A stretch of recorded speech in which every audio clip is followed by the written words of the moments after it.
अगर मन में गलत विचार का प्रभाव नहीं आ रहा तो फिर अच्छे विचार का भी प्रभाव नहीं आ रहा होगा।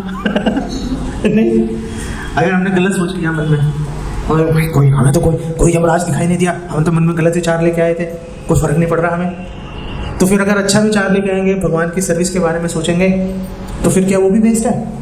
वो वेस्ट नहीं है। अगर आपने मन में अच्छा विचार लेके आए, भगवान की सेवा के बारे में सोचा, तो उसका आपको पूरा लाभ मिलेगा, उसका 101%। जैसे अच्छा, हमारे तो जो भक्ति है, नवदा भक्ति में स्मरण तो एक अंग ही है। स्मरण नहीं, क्या है नवदा भक्ति?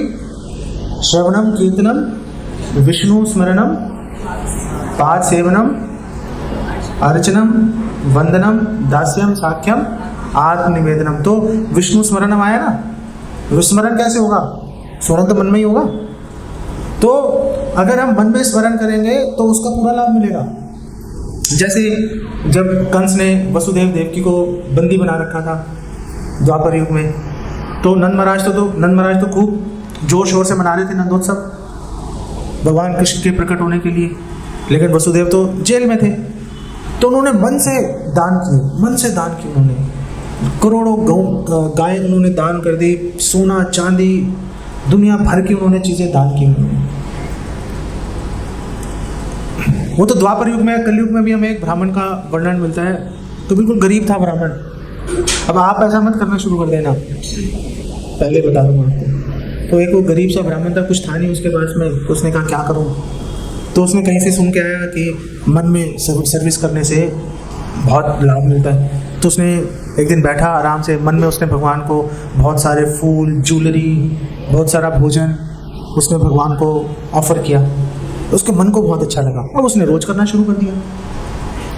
तो एक दिन उसने सोचा कि चलो भगवान को खीर खिलाते हैं, आज खीर खिलाता हूँ भगवान को। तो उसने अब खीर, मन के अंदर कुछ नहीं कर रहा, आराम से बैठा हुआ है, जैसे आप सब बैठे हो ना निष्क्रिय अवस्था में।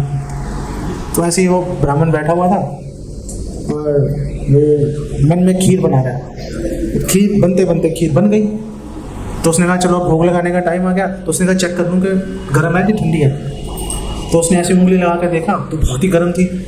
तो एकदम उसने आँख खोली तो उसकी उंगली पर छाला पड़ गया था, जबकि मन में बना रहा था वो सारी चीज़ें। तो छाला पड़ गया, तुरंत भगवान आए और उसको वैकुंठ धाम ले गए। तो मन में भी अगर हम सेवा करेंगे उसका पूरा लाभ मिलेगा। ये नवदा भक्ति का एक अंग है, मन के अंदर सेवा करना। तो अगर आप कुछ नहीं कर पाओ, बहुत सारे प्रॉब्लम्स होती हैं, बहुत सारी रुकावटें होती हैं, शरीर साथ नहीं देता, कोई फ़र्क नहीं पड़ता। मन, आप अपना जो मन है, मन से भगवान की सेवा के बारे में सोचते रहो, मन से भगवान को विभिन्न प्रकार के भोग, विभिन्न प्रकार की सेवाएं भगवान की करते रहो, उसका भी आपको बेसिकली पूरा आपको लाभ मिलेगा।